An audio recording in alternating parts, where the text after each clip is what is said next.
In this video, I'm going to show you what I think are some of the notions that are now guiding the gaming conversation. There is a school, and when I say school, a category of people who argue against exclusivity being dead. Let me go ahead, because many of them argue in support of exclusivity in one form or the other. But now what they've done is they've turned their arguments at those who claim that exclusivity is dying. In my case, I say it's dead. And in other cases, is bad for the consumer.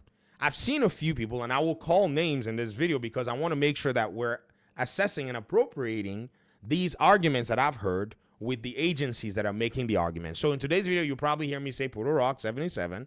You'll probably hear me say Gaz, who is supposedly on the Xbox side, but is not so happy that there is no exclusivity, according to what he said to Puerto Rock on his podcast. So he went to PC, which is weird because Gaz, if you don't like exclusivity, what are you doing on PC?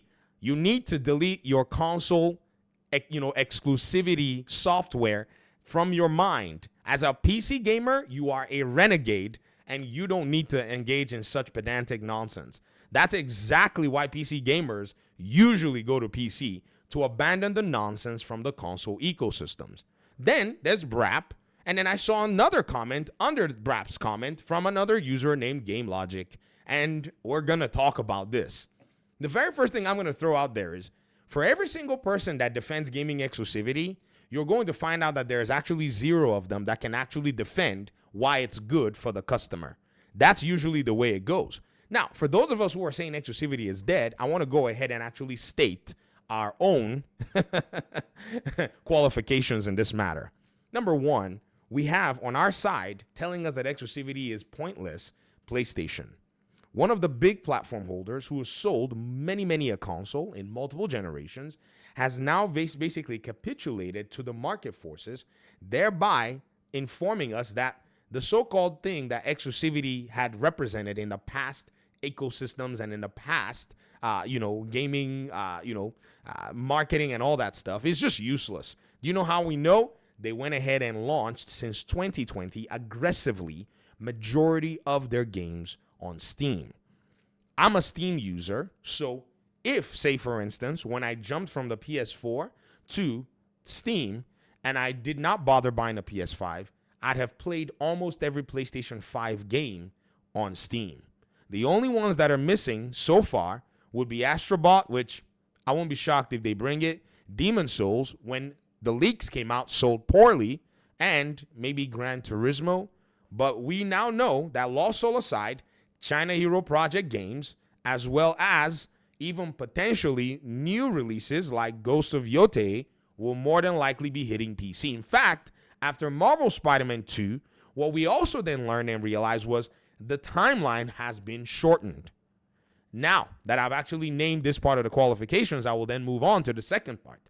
The second part is, even via PlayStation, one of its business partners found it imperative that they make more money and forced them, according to y'all, to make one of the games that they make with their license multi-platform. Why? Because even they themselves understand that even with a license as such, there is money out there to be made. So PlayStation, one of its partners, and then another partner of its, who would be Kojima, another partner who would be Ophonic, and even other partners like Square Enix, and even other partners out there that have done business with them, understand that exclusivity is not ideal in terms of them making money for their game. Now, this is the corporate advantages of killing exclusivity. I'm literally arguing the case of PlayStation, of MLB, of Square Enix, and all of the others.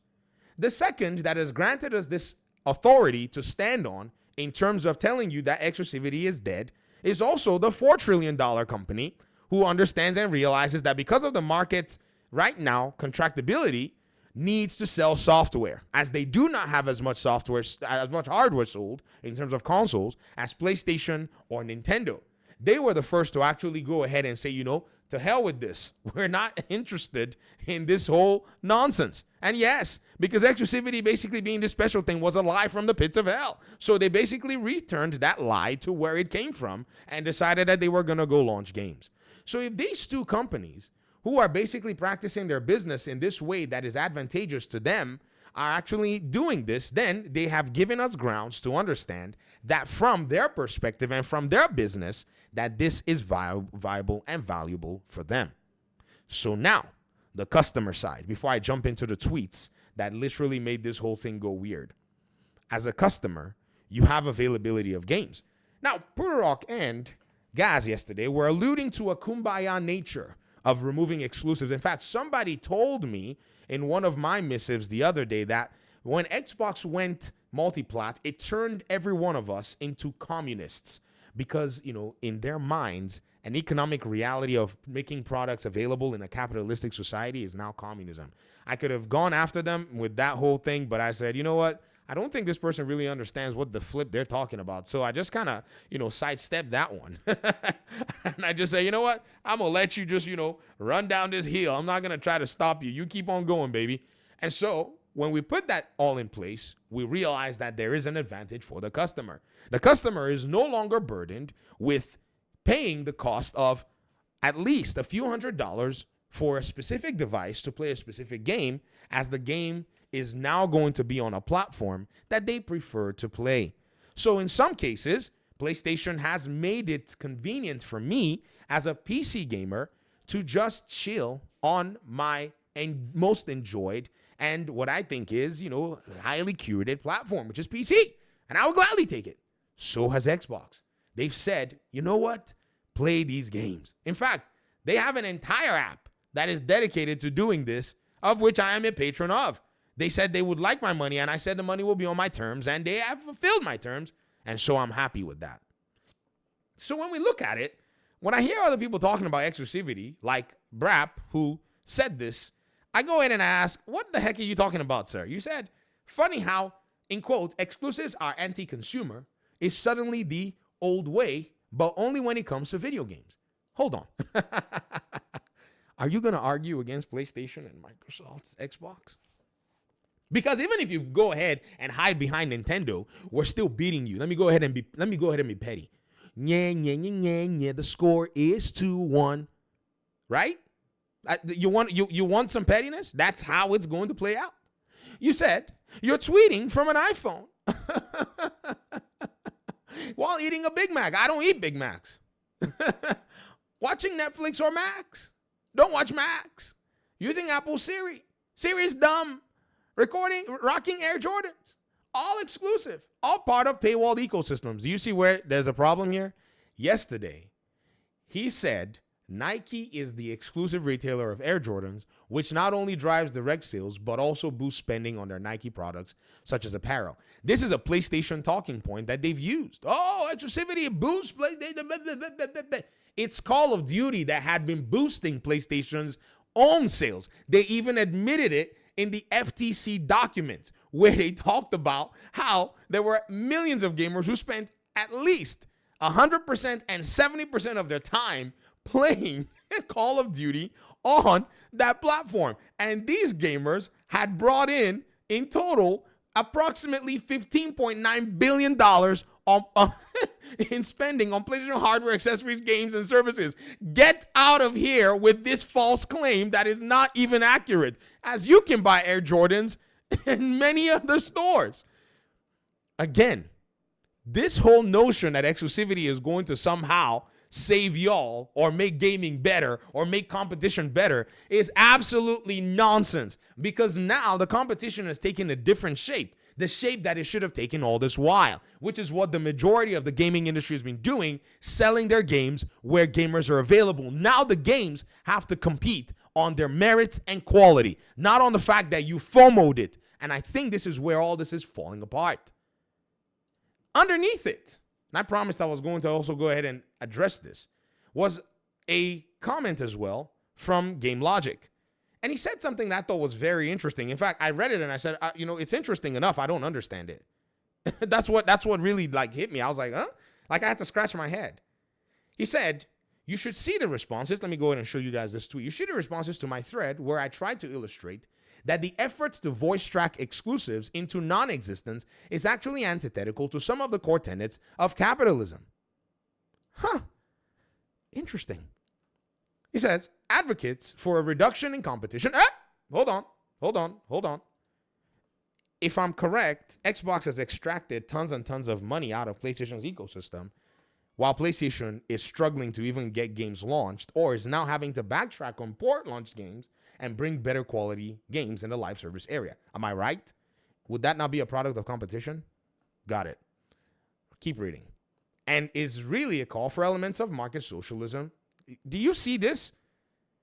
Do y'all see this? I told you some other guy called me a communist the other day, and now they want to go ahead and say this is socialism or a mixed economy with socialist elements. This is absolutely the most convoluted thing I've ever read in my life. And then I'll keep going. It's a very tear down this wall motif in an effort to make it happen by social media revolt rather than just letting the capitalist market seek and achieve equilibrium. Okay, so I said I've never heard anything so convoluted. You could have easily corrected the post, as you know that Nike, capitalist company extraordinaire, does not carry out the form of exclusivity being touted by OP. We can simply take a camera and run around to other stores and verify websites. You'll find Jordans to buy on all these media. Or I guess I'll say on all these platforms. Oh, I guess I'll say on all these stores and storefronts. This is the weirdest thing I've ever seen. Now, let me ask y'all, where is your argument on how exclusives benefit the consumer? I'd like to see it. Show us. Every single one of you. You are now bound, and you are now, in a sense, going to be held accountable, as we'll be making videos referencing and citing your claims as the claims that are weak and don't have anything to back them up other than yelling socialism and anti-capitalistic, right? You now are in a position where you need to you go ahead and defend your claim from the perspective of the benefits of the customer, as economics demands that in trading goods and services, the customer is at the heart of it, because the companies ain't selling the games to each other. They're selling the games to the customer. This is a very wonderful exercise. We're about to now see and say, okay, if your system claims that this is the way it is, then why are these capitalistic companies, PlayStation and Xbox, enjoying the tearing down of the walls? Who's tearing down the walls? Is it us, the gamers, or is it them, they themselves? It's they themselves. Interesting stuff. So you might not have to be in a position where you maybe call these companies socialist or like the other guy communist, because they're the ones that are doing this. Yet the customer is just sitting back. 3+ million customers never ever thought it, or at least to that extent, necessary to buy an Xbox. And once Forza came on their platform, they were happy to patronize it. Those 3 million users, they are now all on our side. They are now the evidence that tells us that exclusivity is just not appropriate for a customer who seeks to patronize a product but is limited by barriers. These barriers being taken down and these consumers buying these games are an indictment against these arguments that you all are making with Apple and all this stuff. Apple runs a closed ecosystem, which is annoying as heck to a very select number of customers. Yes. Like I've told you, once I'm done with my iPhone 11 Pro Max, I've been rocking that thing forever. Once it dies, I am going to another ecosystem, as my accessory choices are limited on this device. If you like to be taken care of and you hate freedom, enjoy it. Stay where you are. But some of us just don't like it. And you call us socialists, or at least even dare to associate our ideas with socialism. Man, y'all are wilding. But, you know, we're going to be putting a microscope on your ideas. Now that you've said that, you've now asked for a whole different layer of depth. Enjoy. Thanks for watching the video. Peace out.